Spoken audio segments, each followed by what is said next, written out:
Hi guys, எல்லாருக்கும் வணக்கம். எல்லோரும் பார்த்துருப்பீங்க, ஆர்ஆர்பி குரூப் டியோட எக்ஸாம் டேட் வந்துருச்சு. கரெக்டாக இன்னும் நமக்கு 30 நாள் தான், அதாவது ஒரு மாதம் தான் நம்ம கையில் இருக்குது. எல்லோரும் நல்லா ப்ரிப்பேர் பண்ணிக்கிட்டு இருப்பாங்கன்னு நினைக்கிறேன். ஆகஸ்ட் 3லேருந்து ஆகஸ்ட் 21 வரைக்கும் எக்ஸாம் நடக்க போகுது. ஸோ இன்னும் 30 நாள் தான் உங்கள் லைஃப்பை டிசைட் பண்ண போகுது. நீங்கள் இந்த 30 நாளில் என்ன பண்ணுறீங்கிற பொறுத்து தான் உங்களோட ஃப்யூச்சரை தீர்மானிக்க போகுது. ஸோ எந்த ஒரு டிஸ்ட்ராக்ஷனும் இல்லாமல் உங்களோட முழு கவனத்தையும் உங்கள் ப்ரிப்பரேஷன் மேலே வைங்க. எந்த ஒரு நெகட்டிவ் தாட்டும் இல்லாமல் உங்கள் ஃபுல் ஃபோக்கஸையும் ப்ரிப்பரேஷன் மேலே வச்சு ஸ்டார்ட் பண்ணுங்கள். என்னால் முடிஞ்ச உதவியை உங்களுக்கு நான் பண்ணுறேன். இப்போ தான் சார் நான் ஃபஸ்ட்டு டைம் அட்டன் பண்ண போகிறேன், இல்லை லாஸ்ட் டைம் நான் 1 மார்க் 2 மார்க்கில் விட்டேனாலும் இந்த தடவை விட்டுறாதீங்க. இது இப்போ லாஸ்ட்டாக நடந்த குரூப் டியோட ரீசனிங்க்கும் மேக்ஸுக்கான டேட்டா, டாபிக் வைஸ் டேட்டா நான் இங்கே கொடுத்துருக்கேன். இதை பற்றி நான் சொல்கிறேன்.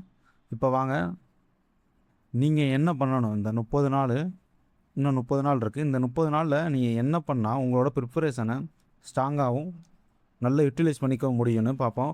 ஃபஸ்ட்டு நீங்கள் இப்போ வரைக்கும் எடுத்த ஷார்ட்ஸ் நோட்ஸு, அதாவது நீங்கள் கிளாஸ் பார்த்து எடுத்துருக்கலாம், இல்லை புக்கு வச்சு எடுத்துருக்கலாம், இல்லை நீங்கள் புக்கே படிச்சிருக்கலாம், இல்லை எதுவும் பிடிஎஃப் வச்சு படிச்சிருக்கலாம். அதை உங்களால் எவ்வளோ தடவை ரிவைஸ் பண்ண முடியுமோ ரிவைஸ் பண்ணிகிட்டே இருங்க. அதே மாதிரி கரண்ட் அஃபேர்ஸு, சயின்ஸில் ரியாக்ஷன்ஸு, ஃபார்முலா, மேக்ஸில் ஃபார்முலாஸ், இது எல்லாத்தையும் என்ன பண்ணுங்கள், மறுபடியும் ரிவைஸ் பண்ணுங்கள். இன்ன வரைக்கும் படித்ததை மறுபடியும் நீங்கள் ரிவைஸ் பண்ண உங்களுக்கு எக்ஸாம் டயத்தப்போ அது ஆட்டோமேட்டிக்காக நீங்கள் யோசிக்காமலே ஆன்சர் ஈஸியாக உங்களுக்கு கிடச்சிரும். அது போக என்ன ரொம்ப முக்கியமான பாயிண்ட் என்னென்னா, புதுசாக எந்த ஒரு டாப்பிக்கும் படிக்காதீங்க. ஏன்னா நீங்கள் இன்னும் ஒரு மாதம் தான் இருக்குது. நீங்கள் இதை படித்து நீங்கள் ரிவிஷன் விடுறதுக்குள்ளே நீங்கள் ஏற்கனவே படித்த பழைய டாப்பிக்கை மறந்துடுவீங்க. ஸோ என்ன பண்ணுங்கள், இன்ன வரைக்கும் படித்ததையே மறுபடியும் ரிவைஸ் பண்ணுங்கள். புதுசாக எந்த ஒரு டாப்பிக்கும் படிக்க வேணாம். நெக்ஸ்ட்டு மேக்ஸ் ரீசனிங் ரொம்ப இம்பார்ட்டண்ட். ஏன்னா 30 + 25 மொத்தம் 55 கொஸ்டின் மேக்ஸ் ரீசனிங்லேருந்து வரப்போகுது. ஸோ என்ன பண்ணுங்கள், ஃபார்முலாவை நல்லா கரெக்டாக டாபிக் வைஸ் ஃபார்முலாவை ரிவைஸ் பண்ணுங்கள். அதுபோக ப்ரீவியஸ் இயர் கொஸ்டின் ப்ராக்டிஸ் ரொம்ப முக்கியமானது. லாஸ்ட்டாக நடந்த எக்ஸாம், இப்போ லாஸ்ட்டாக நடந்த குரூப் டி எக்ஸாமோட ப்ரீவியஸ் இயர் கொஸ்டினை பார்த்தாலே உங்களுக்கு கரெக்டான கான்செப்ட் என்ன, இப்படி தான் கொஸ்டின் கேட்குறாங்க, இந்த கொஸ்டின் தான் இந்த டைப்பு தான் ரிட்டர்ன் ஆகுது. ஸோ இதை நம்ம தெளிவாக பார்த்துக்கணுங்கிற உங்களுக்கு ஒரு ஐடியா கிடைக்கும். ஸோ ப்ரீவியஸ் இயர் கொஸ்டின் ரொம்ப இம்பார்ட்டன்ட். மேக்ஸ் இனிமேல் போய் கிளாஸ் பார்க்கணுன்னு அவசியம் இல்லை. நீங்கள் என்ன பண்ணுங்கள், ப்ரீவியஸ் இயர் கொஸ்டினை பிடிஎஃப் இருக்கும், அதை எடுத்து நீங்கள் போட்டு பாருங்கள். அதுதான் ஒரே வேலை. மேக்ஸுக்கு அதான் பெட்டரான ஐடியா. அடுத்து ஃபுல் மார்க் டெஸ்ட்டு. நீங்கள் இன்ன வரைக்கும் நான் அட்டன் பண்ணலை அப்படின்னா இப்போ இருந்து ஸ்டார்ட் பண்ணிடுங்க. டெஸ்ட் புக்கில் டெய்லி ஒரு ஃப்ரீ டெஸ்ட்டு கொடுப்பான். நீங்கள் என்ன பண்ணுங்கள், டெய்லி அட்டன் பண்ணிடுங்க. ஃபுல் டெஸ்ட் அட்டன் பண்ணால் தான் உங்களுக்கு எக்ஸாமில் நீங்கள் என்ன ஸ்டேஜில் இருக்கீங்க, எக்ஸாமில் எந்த மாதிரி கொஸ்டின் கேட்பாங்க, எக்ஸாமில் அந்த டயத்துக்குள்ளே பண்ண முடியுமாங்கிறது உங்களால் ஃபுல் டெஸ்ட்டு போட்டால் மட்டும்தான் பண்ண முடியும். ஏன்னா உங்களுக்கு எல்லா கொஸ்டினும் தெரியும், ஆனால் அந்த குறிப்பிட்ட டயத்துக்குள்ளே பண்ணுறீங்களா, அதான் மேட்ரு. அப்போ என்னென்னா, நீங்கள் ஃபுல் டெஸ்ட் எவ்வளோக்கெவ்வளோ நீங்கள் ரிவைஸ் பண்ணி ஃபுல் டெஸ்ட் அட்டன் பண்ணி, அந்த ஃபுல் டெஸ்ட் அட்டன் பண்ணிவிட்டு நீங்கள் அதை ரிவைஸ் பண்ணணும். நீங்கள் அட்டன் பண்ண கொஸ்டினை ரிவைஸ் பண்ணி அதில் எந்த டாப்பிக்கில் நான் தப்பு வாங்குறேன்னு பார்த்து அதை நீங்கள் ரிவைஸ் பண்ணணும். அகைன் இதுதான் நம்ம இப்போ லாஸ்ட் 30 days பண்ணக்கூடிய பெஸ்ட்டான மெத்தடு. ஸோ அதே மாதிரி உங்களுக்கு சப்ஜெக்ட் வைஸும் உங்களுக்கு மோக் டெஸ்ட்டு புக்கில் இருக்கும், அதை அட்டன் பண்ணுங்கள். முக்கியமாக என்னென்னா, மேக்ஸுக்கும் ரீசனிங்க்கும் ஸ்பீடு ரொம்ப முக்கியம், ஸ்பீடும் அக்யூரசி ரொம்ப முக்கியம். அதனால் என்ன பண்ணுங்கள், நீங்கள் மறுபடியும் செக்ஷனல் டெஸ்ட்டு போட்டு பாருங்கள், மேக்ஸுக்கும் ரீசனிங்க்கும் மட்டும். ஜிகே ரீசனிங் நீங்கள் வாசிச்சுட்டு அங்கே போய் வாசித்தாலும் உங்களுக்கு ஆன்சர் தெரிய போகுது. ஆனால் மேக்ஸ் ரீசனிங் நீங்கள் கொஸ்டினை வாசிச்சா ஆன்சர் தெரியாது, நீங்கள் செஞ்சு பார்க்கணும். ஸ்பீடும் வேணும், அக்யூரசி வேணும். அப்போ தான் உங்களால் மேக்ஸில் 55க்கு above 50 எடுக்க முடியும். நெக்ஸ்ட்டு ரொம்ப முக்கியமான இம்பார்ட்டண்ட்டான பாயிண்ட்டு, ஃபஸ்ட்டு இன்ஸ்டாகிராமை அன்இன்ஸ்டால் பண்ணுங்கள். எந்த என்டர்டெயின்மெண்ட் ஆப்பாக இருந்தாலும் சரி அன்இன்ஸ்டால் பண்ணுங்கள். இந்த 30 நாளைக்கு அந்த பக்கமே போகாதீங்க. இந்த 30 நாளைக்கு உங்களுக்காண்டி, உங்கள் லைஃபுக்காண்டி செலவு பண்ணுங்கள், நல்லா ப்ராக்டிஸ் பண்ணுங்கள். இப்போ ரீசெண்டாக நடந்த குரூப் டி எக்ஸாமை ரீசனிங்கோட டேட்டாவை பார்த்தீங்கன்னா, ஃபஸ்ட்டு அதிகமாக கேட்டிருக்கிறது எதுனா சீரிஸ் டாப்பிக்கிலேருந்து கிட்டத்தட்ட ஷிஃப்ட்டுக்கு 9 கொஸ்டின் கேட்டிருக்காங்க.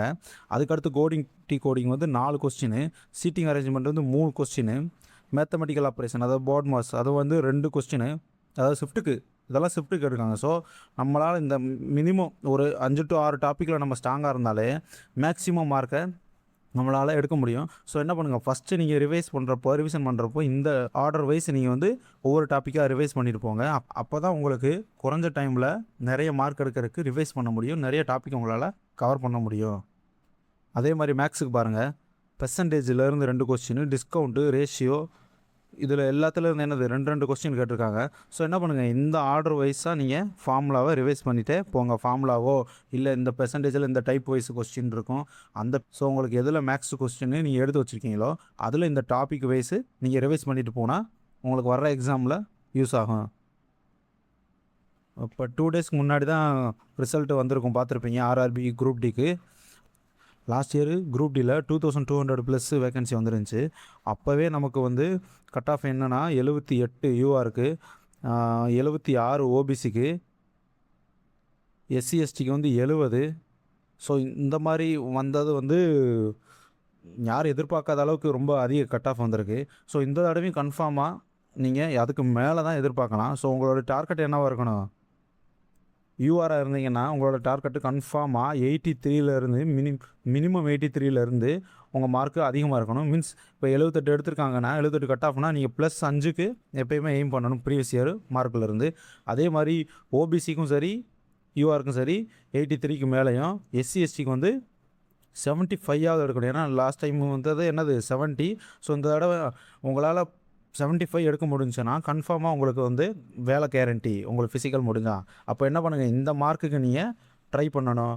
அது போக ரொம்ப முக்கியமான பாயிண்ட் என்னென்னா மேக்ஸிமம் கொஸ்டின் வந்து ரிப்பீட்டட் ஆகும். இப்போ ப்ரீவியஸ் இயர் கொஸ்டின்லேருந்து ரிப்பீட்டட் ஆகும். மேக்ஸ் கொஸ்டினில் ஒன்லி நம்பர்ஸ் மட்டும் தான் சேஞ்ச் பண்ணுவாங்களே தவிர அவங்க என்ன கேட்குறாங்க, என்ன பேட்டர்ன் தரதை சேஞ்ச் பண்ண மாட்டாங்க. ஸோ எவ்வளோக்கு எவ்வளோ நீங்கள் இனிமேல் ப்ரீவியஸ் இயர் கொஸ்டினை அட்டன் பண்ணுறீங்களோ அவ்வளோக்கு எவ்வளோ உங்களுக்கு வந்து மார்க் அதிகமாக, கொஸ்டினை விடாமல் இருக்க சான்ஸ் அதிகம். இப்போது என்னால் என்ன பண்ண முடியும், உங்கள் ப்ரிப்பரேஷனுக்கு என்னால் என்ன பண்ண முடியும் அப்படின்றத சொல்கிறேன். லாஸ்ட்டு 6 மந்த் கரண்ட் அஃபேர்ஸ், அதாவது ஜனவரி டு ஜூன் வந்து உங்களுக்கு அப்லோட் பண்ணிடுறேன் நான், தமிழில் இங்கிலீஷ்லேயும். அதே மாதிரி உங்கள் மேக்ஸுக்கும் சரி சயின்ஸுக்கும் சரி நான் உங்களுக்கு பிடிஎஃப் வந்து நம்ம டெலகிராமில் அப்லோட் பண்ணிடுறேன். அதே மாதிரி இப்போது சயின்ஸுக்கு நம்ம கண்டினியூ பண்ணிக்கிருக்க சீரீஸ் வந்து ஃபுல்லாக முடிச்சிருவோம். டாபிக் வைஸு நம்ம டாப் 100 டாப் 500 ஒவ்வொரு சப்ஜெக்ட்டுக்கும், ஃபிசிக்ஸ் கெமிஸ்ட்ரி பயாலஜிக்கு டாப் 500 அதிகமாக இம்பார்ட்டன்ட் தந்த, அதிகமாக ரிப்பீட்டடான 500 கொஸ்டினை வந்து நம்ம ப்ராக்டிஸ் பண்ணிடுவோம். அதே மாதிரி பிடிஎஃப்பும் கொடுத்துருவோம். உங்களுக்கு வேறு ஏதாவது ஹெல்ப் வேணும் அப்படின்னா கமெண்டில் சொல்லுங்கள், நான் உங்களுக்கு ஒரு ஐடியா சொல்கிறேன். So all the best. இந்த 30 நாள் தான் உங்கள் லைஃப்பை தீர்மானிக்க போகுது.